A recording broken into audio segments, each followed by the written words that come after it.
the universality of struggle itself. There is also a central paradox to this struggling position.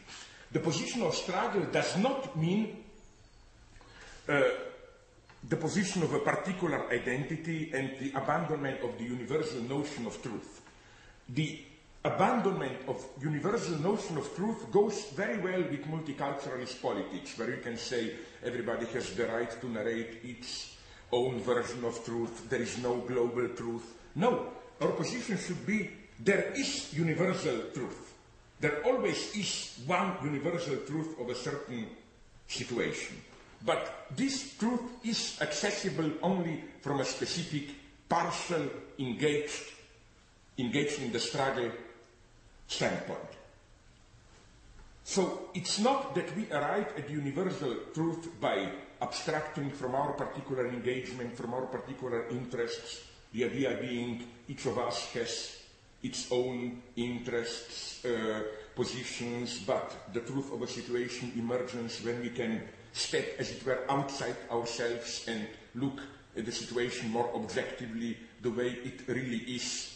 No, on the contrary, we should fully assume the paradox of universal truth being accessible only through a partial engaged position. This, I think, is more precious than ever to maintain today. And this is the reason why, at the social level, I think, we should cling to the notion of collective as it was till now practiced in three forms: messianic religious collectives, revolutionary parties, and psychoanalytic communities. They both share, all three of them, they share precisely this same notion of universality accessible only through an engaged, struggling, subjective position.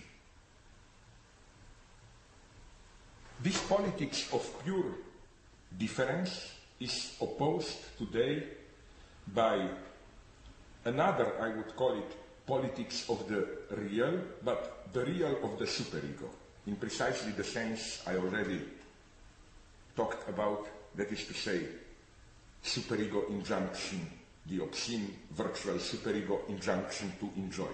So how does this superego injunction function today in the hegemonic mode of social identification? To put it in extremely simplified terms, the old functioning of ethics was that of moderation. The ultimate task of ethics was to moderate it, like do it but not excessively, eat, drink, not too much, sex, not too much. It was the ethics of the proper measure. Today, I claim a different kind of ethics is emerging. An ethics which, on the one hand, allows you limitless consumption, no moderation, go to the end. But why? Because the object in itself is already deprived of its dangerous substance, as it were. The whole series of products that we find today on the market, decaf coffee, beer without alcohol, sugar without sugar, and so on and so on. That is to say, the product where you get the effect, but deprived of its potentially dangerous substance. So that today, the injunction is no longer drink coffee, but moderately. It is have as much coffee as you want, because coffee is already in itself decaffeinated coffee. Maybe the best, slightly tasteless, but what the hell, why not? The best metaphor for this product is something that I saw 2-3 years ago in Los Angeles.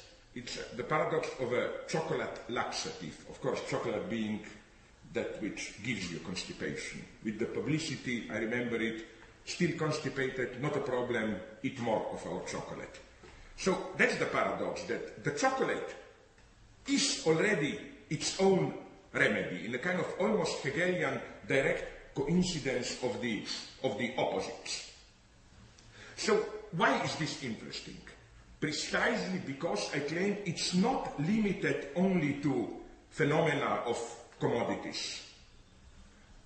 what interests me is how we can locate the same logic, also the same paradoxical logic of a product being its own counter effect already, and also within the social field. For example, let's take the big topic of tolerance. What does it mean? I claim it has precisely the structure of chocolate laxative. That is to say, tolerance is a mode of appearance of its own opposite, of intolerance. Because what does it mean, tolerance, today? It means tolerate the differences, which again means don't harass me. Tolerance means tolerate me, means don't harass me. What does it mean, don't harass me? It means precisely don't come too close to me. If you come too close to me with your excessive enjoyment, you disturb me, you harass me. So we have then this idea that practically everything can be a form of harassment. I look at you, it's potential sexual harassment. I speak too loudly, it's verbal harassment, whatever. Everything, every over proximity of another human being can be potentially a form of harassment. And I think that this fear of harassment is precisely fundamental form of intolerance today.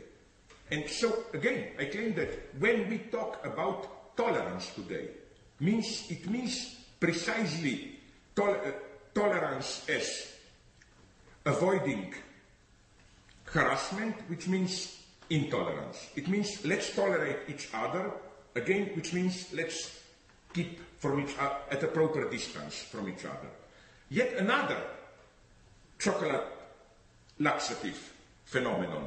Isn't it the way we deal with wealth today? The exemplary figure today for me here is somebody like George Soros.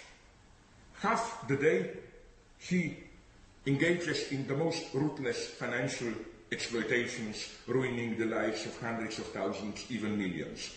The other half, he just gives part of it back. So the morning is chocolate, the afternoon is laxative, like, involved in all these human aid programs and so on, political democratization and so on and so on. So again, instead of simply not engage in ruthless speculation, he does it, but then includes counteraction. And even more radically, is it not exactly the same with war today?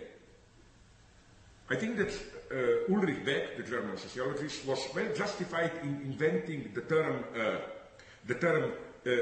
militarist pacifism or humanitarian militarism. For what goes on today, where all the wars are declared as wars for peace. It's not only that their ultimate goal is defined as to bring peace into Iraq, to remove the threat of war, and so on and so on.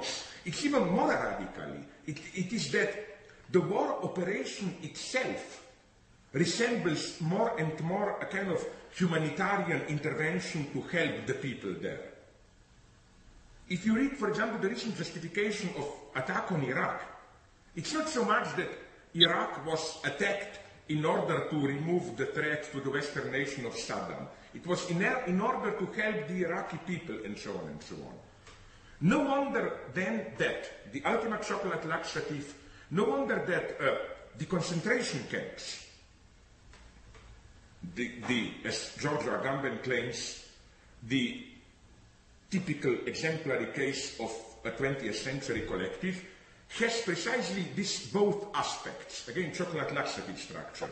The aspect of isolating the enemy, Guantanamo or whatever, and the aspect of concentrating people in order to provide them with humanitarian aid. So, what this means are two things. First, I don't think that it is justified to talk today about consumption. We live in a society of consumption and so on. On the contrary, I claim, we consume less than ever, if consuming means taking the risk, really opening yourself. Which is why, incidentally, we are so afraid of smoking. I claim it's not simply medical results and so on. What is so terrifying in smoking is somebody really consuming the smoke with all the dangers this involves. I think that the true consumers today are drug addicts, chain smokers, and so on. And they are the figures of horror today, if anything.